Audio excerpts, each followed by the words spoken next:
Welcome, everyone. If you're here to learn about ways to work in the Unity editor as a non-programmer, or maybe you're a programmer who's looking for ways to support the non-coders on your team, you are in the right place. We are so excited to talk to you today about empowering workflows for non-coders in Unity. My name is Ashley Alicea, and I'm a Senior Technical Product Manager for Unity Visual Scripting. And I'm Ben Cloward, Senior Technical Artist on the Shader Graph team. And I'm Marie Guffroy. I'm Technical Artist for VFX Graph team. So with that, let's get started. Now, the three of us collectively work at Unity on graph-based tools that help teams of all backgrounds create and collaborate together in the editor. Unity Visual Scripting, Shader Graph, and VFX Graph. In particular, we're focused on workflows that can empower non-programmer creators to work with more independence and flexibility. But what does that mean? And who is a non-programmer in this context? We've been working with game development teams across the industry to better understand the challenges they face. And we've heard from many about the efforts they take to support the non-coders on their team. This includes roles like artists, technical artists, game designers, level designers, sound designers, and many others. Some creators in these roles know how to code, but many do not. But regardless if they do or not, their day-to-day work primarily focuses on integrating content or assets, for example, for use in production, rather than actually needing to code for their roles. One of the most frequent bits of feedback that we hear from these roles and their teams is that they often face barriers that require the support of a programmer or engineers to move past. For example, a game designer who wants the ability to quickly add and iterate quest content for an RPG game, or a sound designer who wants to implement some audio effects tied to some specific in-game events or actions like footsteps. This leads to context switching, which is when developers need to pause their work in order to support the needs of their teammates.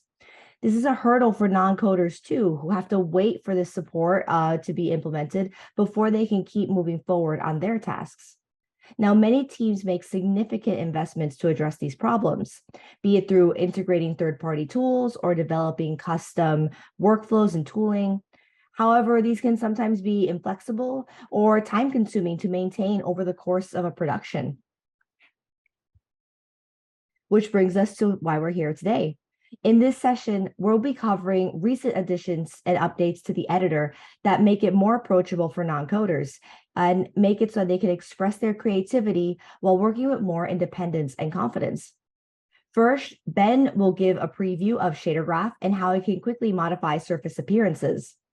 Marie will show how VFX Graph can be used to generate complex visual effects. And then lastly, I'll show you how you can bring interactivity and connectivity to these effects and many other elements of your projects using Unity Visual Scripting. These workflows not only cover how non-programmers can focus on creating without traditional code, but also how they can integrate with the rest of a professional production and its C# scripts. We'll end with an overview of where to learn more about integrating these workflows for your own projects and how you can share feedback for the future of these features. The editor examples that we'll be sharing throughout this presentation are all based on a Unity project using version 2021.3 and the high definition render pipeline. And we're using assets from Unity Cinematic Studio sample available on the Unity Asset Store. The sample stars Mitchell, the little game robot, in a Made with Unity cinematic, but today we're taking him on a live, real-time interactive adventure, starting with Ben and Shader Graph.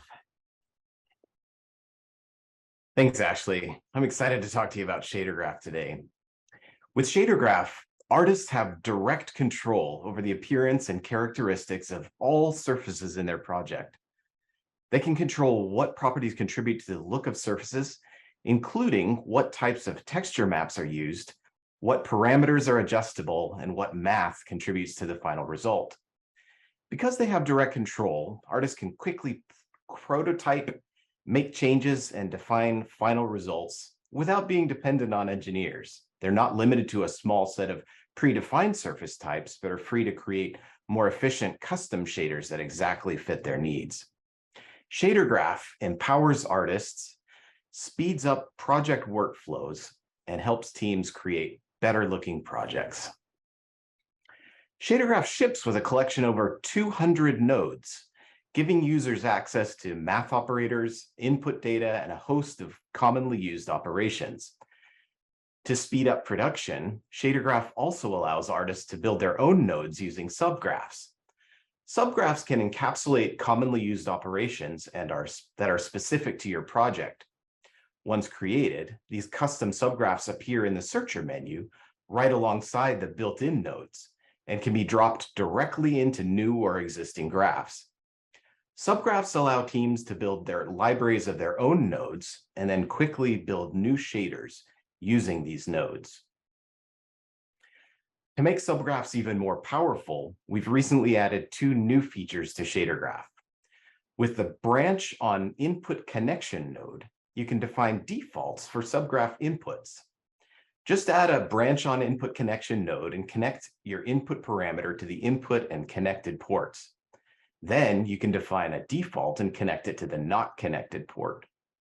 Now, when you add the subgraph to your shader, the input port will use the default you defined until you connect something to the input port.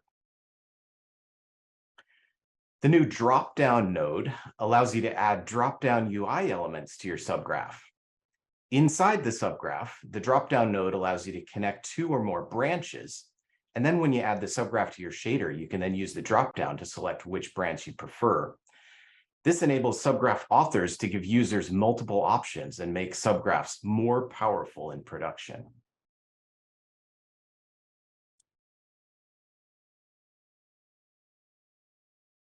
With the new custom interpolator feature, it's now possible to perform all types of calculations in the vertex shader and then pass the results through for the pixel shader to use.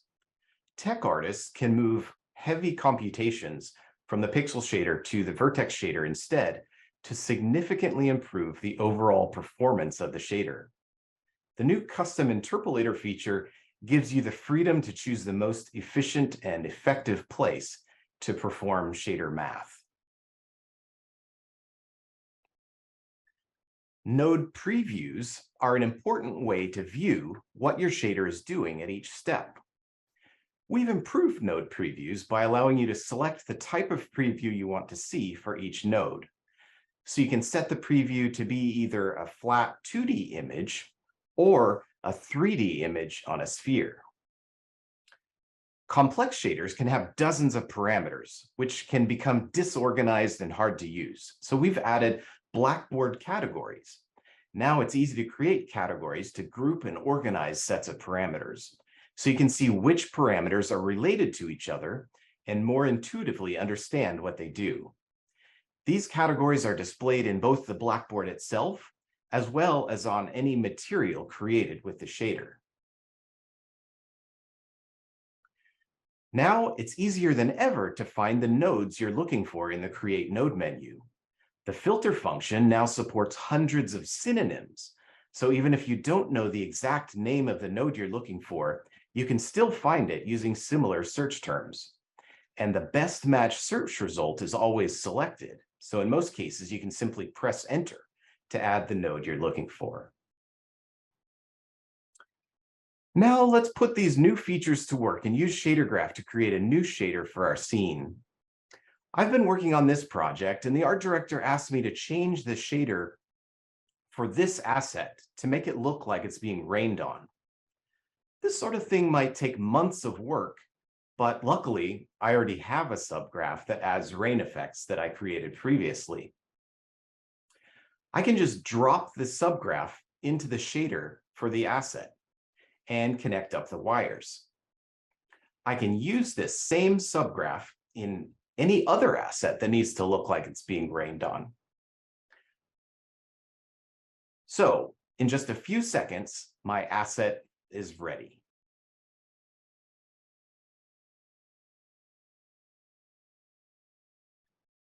To make an even more dynamic effect, I can expose a parameter in my shader that can be controlled by visual scripting. I'll open up the Blackboard and add a new float parameter and call it isRaining. Then I'll add the parameter to my shader and connect it to the isRaining input port on my subgraph. So in just a few minutes, I've been able to update my scene, add the new rain materials, and expose a parameter for visual scripting to control, all without needing to write any code or talk to an engineer.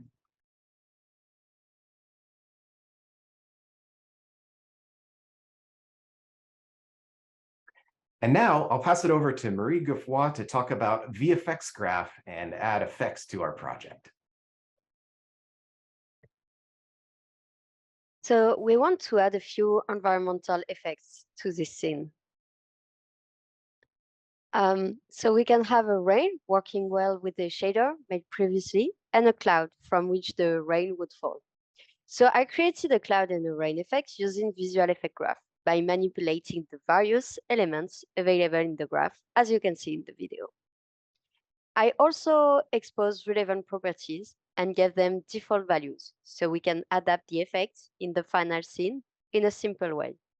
And those properties can be manipulated by visual scripting, as we will see later, or also by scripts or timeline.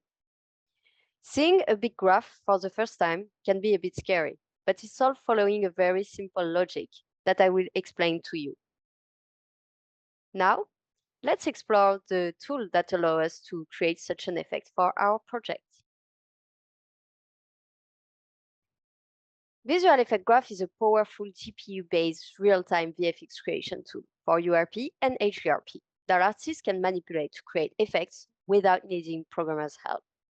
In this node-based tool, you can control the particle's appearance and behavior by manipulating their attributes with properties, pre-made behavior, or might not to directly influence specific parameters in a more advanced way. With the option to scale from very simple to complex VFX, artists can quickly iterate effects, starting with a placeholder until the effect takes its final form. They can choose to expose certain parameters so the rest of the team can reuse and customize the effects in various places of the project by modifying only relevant properties. Visual Effect Graph is scalable from junior VFX artists to senior technical artists or even programmers. It is ideal for hardware with good GPU compute capabilities, and also it connects well with other tools such as visual scripting, timeline, shadow graph, or using output events and VFX property binders to make it work well with the rest of your projects. Visual Effect Graph works with the logic of system. A graph can contain several systems, and in a system, you have context presented in a vertical way. Those contexts represent various stages of the particle. Inside those contexts, you have blocks that control specific attributes of the particle, their movement, their rendering, or their lifetime, for example. Blocks setting attributes that will not change for the particle will be placed in the initialized context, while blocks controlling the aspect of the particle will likely be placed in the output context. The placement of the blocks and order matters as the data is processed from top to bottom of the graph. To create more custom behavior, you can use nodes with the help of math functions and plenty of other nodes that you can link to your blocks. You will be able to control directly specific attributes of your particle. But don't worry, you also have access to a lot of pre-made calculations to speed up your workflow. To have access to all VFX Graph functionalities that are available, make sure to toggle the Use Experimental Feature option in the Preferences panel. This includes feature, operators, and blocks that are still in experimental state, such as custom attribute, GPU events, and skin mesh sampling, for example. Using the blackboard, you can create properties and give them default values. It allows you to easily reuse the same value several times in your graph without manually setting it each time. But you also have the option to expose this property in the inspector. Thanks to that, this property is available in the Game Objects Inspector and can be overwritten in the scene, allowing the rest of the team to adapt the effect without having to dive in the graph and find the options to change. Shaders plays a lot in visual effects. This is why you can use shader graph in Visual Effect Graph. In the system's output, you have access to a shader slot as part of experimental feature. To make your shader compatible with Visual Effect Graph, you have to toggle the Support VFX Graph box in the graph settings. Then you just have to drag and drop the shader into the slots.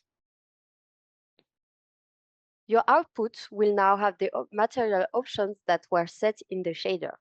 The exposed properties of your shader will appear in Visual Effect Graph, giving you the possibility to control those properties using VFX Graph nodes, or even to expose them in the VFX Graph inspector through exposed properties of the blackboard.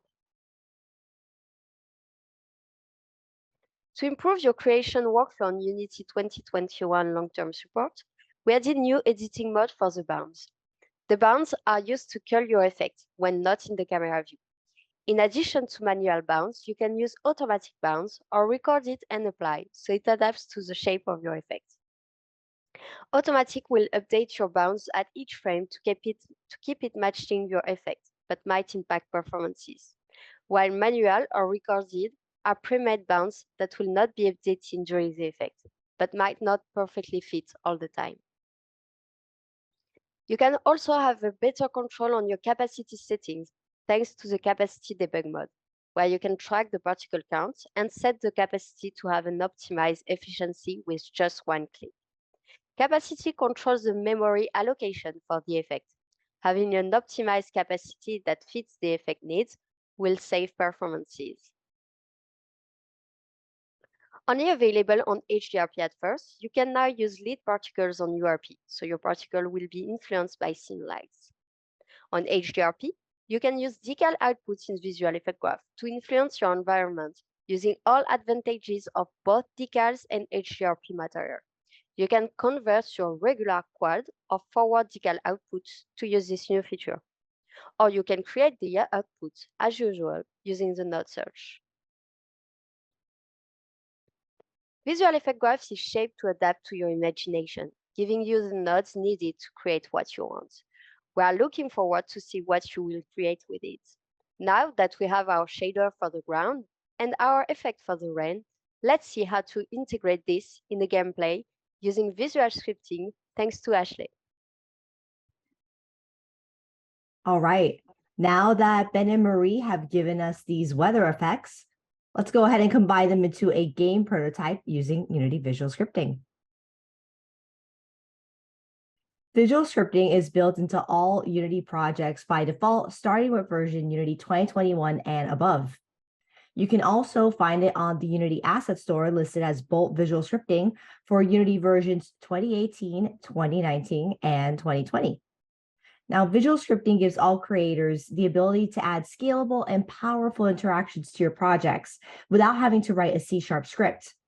You can use it to apply logic to your game objects, streamline content integration, and even create custom graphs and nodes for reducing the specific development bottlenecks your teams face. Visual scripting connects with many Unity features by default, and you can add any additional features from the package manager, the Unity Asset Store, or even scripts from your own code base to be used as nodes. In this example, we have most of the elements of an endless runner game prototype assembled in this scene. We'll want to apply some movement to our player character with Unity's input system, as well as customize the visual effect graph rain that Marie created for us.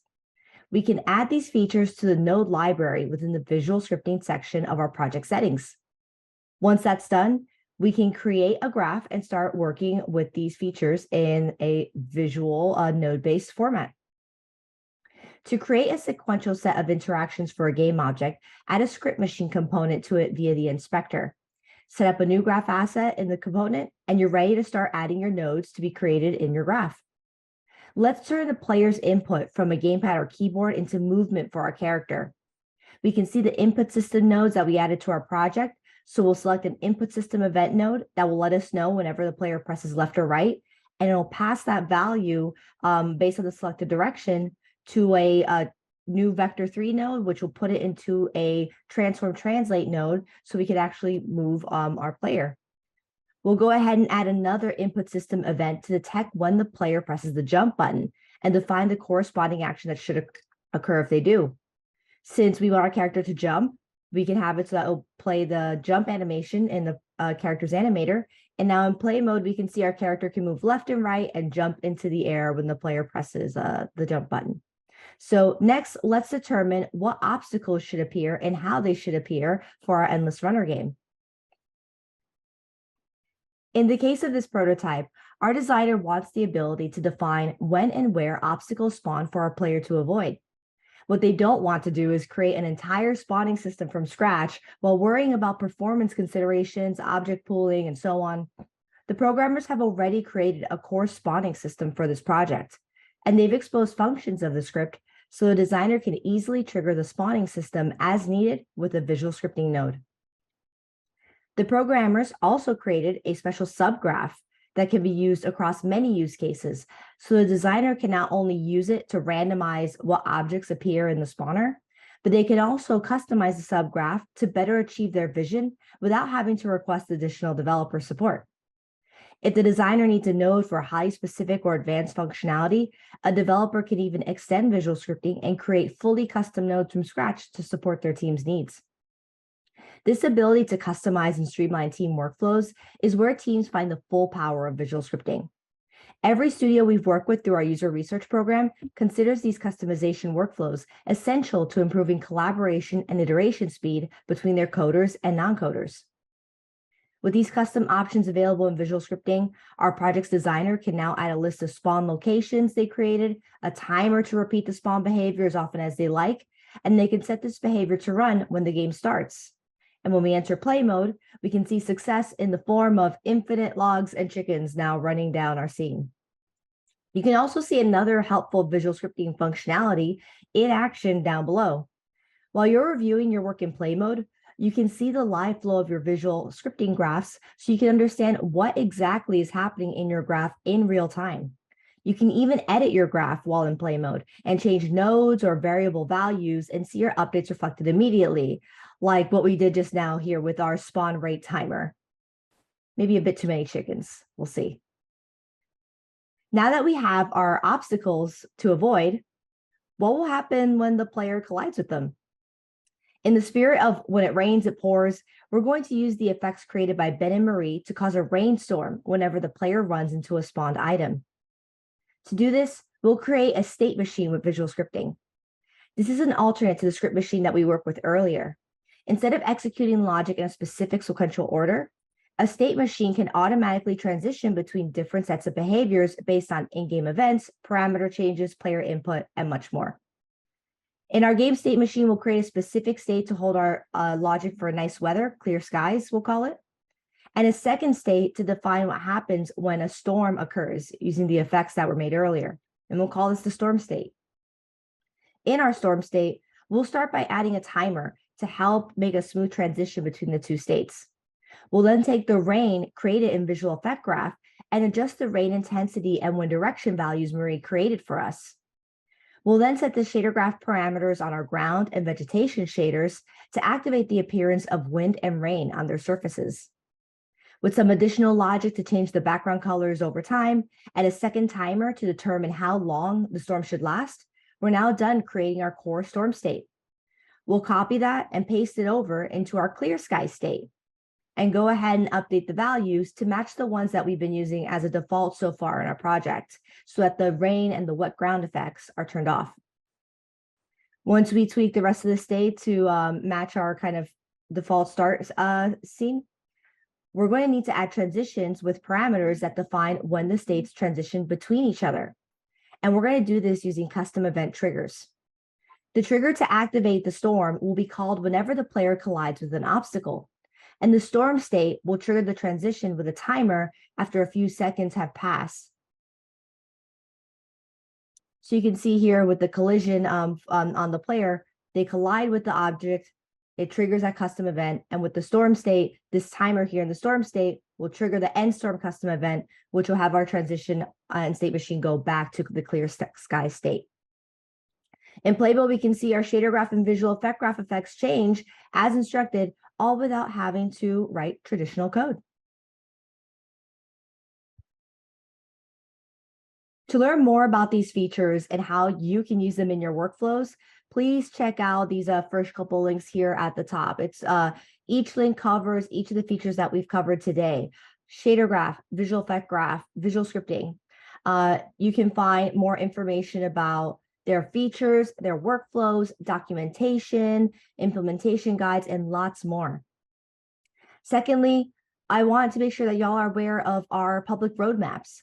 We have our roadmaps available for what the future of these features will look like, available right here on our website. And not only can you look at the roadmap and see what items are coming up, you can vote on the items that interest you most. And even better, if you don't see what you'd like to see on the roadmap, you can go ahead and let us know through our roadmap directly and enter information about what you'd want to see. So we'd love your feedback. It's integral to the evolution of our tools, because at the end of the day, we want to make sure that we're creating the right tools that support your workflows. So please go ahead and check out our roadmaps and share your feedback. And lastly, we are continuously doing research to understand how to best support non-coders and their efforts within Unity. So if you have any feedback or experience or expertise in this regard, based on what you're trying to work on with your studios and your teams, please let us know on the link down at the bottom. And we'd love to reach out in the future for some team or user interviews. So with that, I just want to say thank you again for being here. I hope y'all have an amazing Unite 2022. Again, I'm Ashley and Ben and Marie here. We're all available for you to reach out to us anytime if you have questions, you want to learn more about some of the things that we've shown here today. You can reach us over Twitter or email anytime. And with that, we hope you have a great rest of the conference. Take care, everybody. Thanks for joining.